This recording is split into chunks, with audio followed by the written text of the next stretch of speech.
ka-friendship, today's video ay magluluto tayo ng chop suey. Okay, so sit back and relax and please enjoy watching this video until the end. Ka-friendship, here are the ingredients. Meron tayo ditong 100 grams na pork. Hiniwa ko na siya sa maliliit.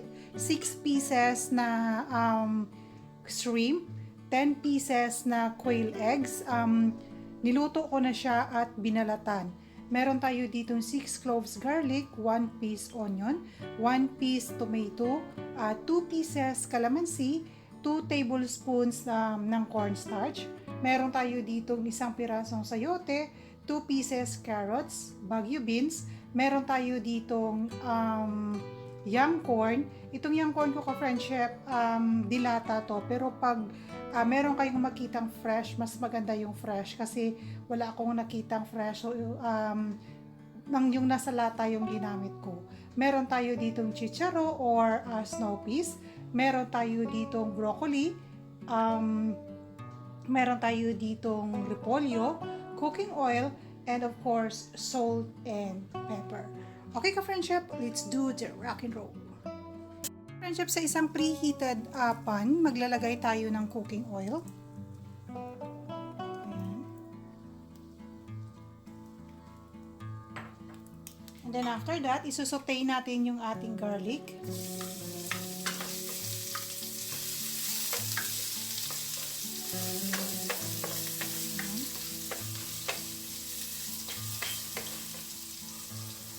Dagdag na rin natin ang ating onion.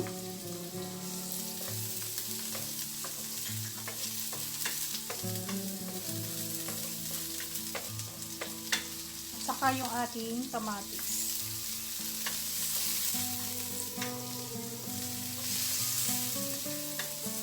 And at this point, pwede na natin idagdag yung ating pork.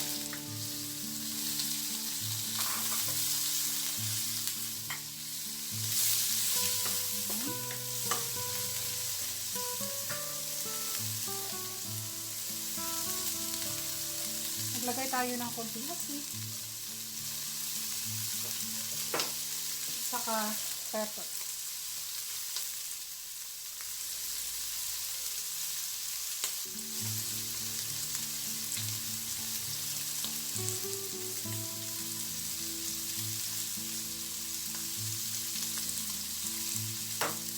So, igigisa lang muna natin yung ating pork friendship hanggang sa maging golden brown or hanggang sa mag-render siya ng sarili niyang parts. Okay, so balikan natin siya later. Chef, medium brown na yung ating pork. At this point, pwede na tayong magdagdag ng tubig just to make sure na maluto yung ating pork. Okay, so ayan, kapag dagdag ng tubig, the-boiling together. So, ayan na siya ka-friendship. So, isisimmer lang natin siya hanggang sa lumambot o hanggang sa maluto yung ating pork.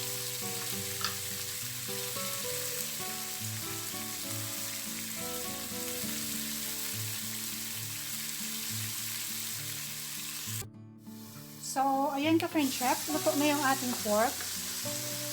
Ayan. What we're going to do next is idagdag natin yung ating shrimp. Ayan.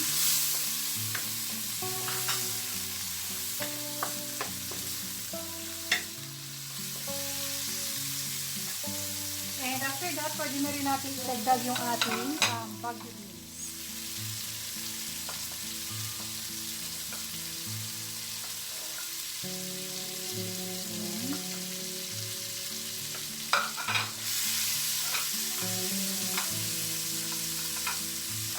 Yung ating chicharo.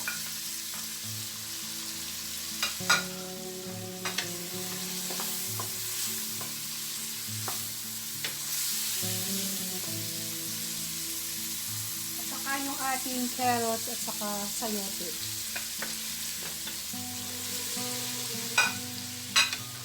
Yan, saute lang natin ng kaunti pa friendship.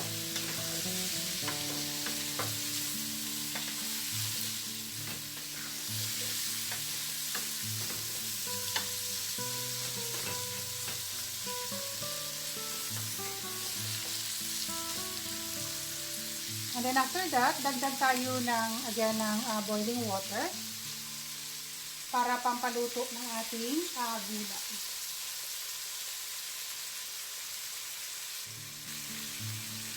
So, ayan.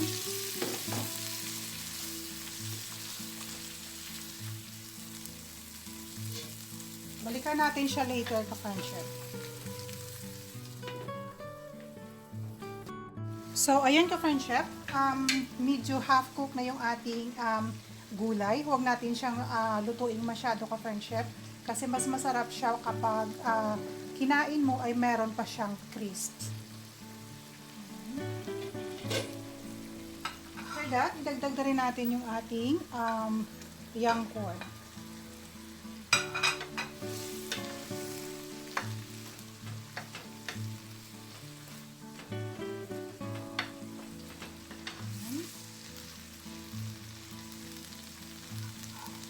Yung ating broccoli.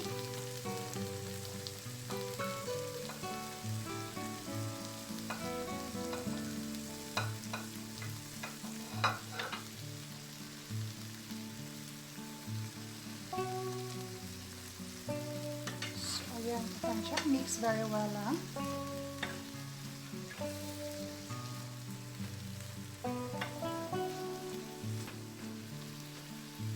Pwede na rin natin idagdag yung ating repolyo.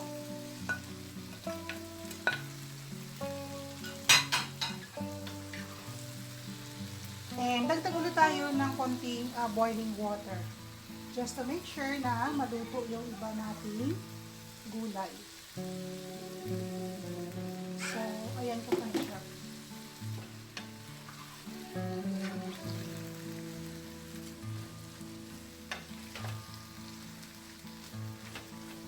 Sisimmer lang natin ng at least 2 minutes.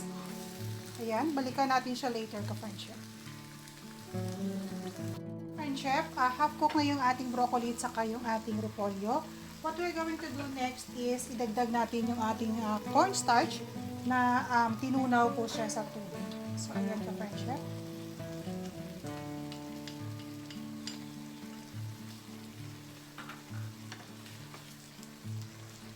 Sisimmer lang natin ng at least 1 minute.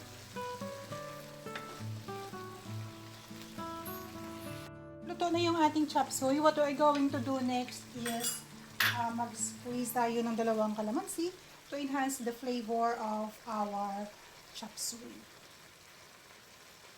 So, ayan ka-friendship. Luto na siya. And ready for serving na yung ating chop suey.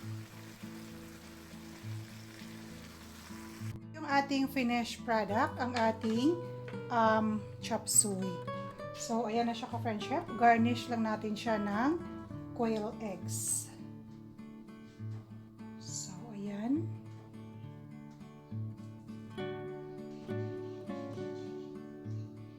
Mas maraming quail eggs, mas masaya.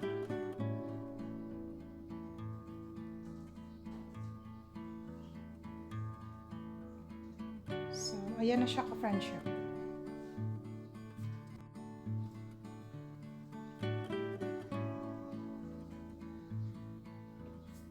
Okay, ka-friendship, sana nagustuhan ninyo ang chop suey natin for today. Kindly hit that like and share button. And to those who are new to my channel, please do hit that subscribe button and kindly include the notification bell. And every single comment is highly appreciated. Once again, this is Tuto Mira at your service. Always remember, your storms are only temporary, but the blessings of God last forever. Okay, thank you very much for watching. See you in my next video. God bless us all. Bye-bye.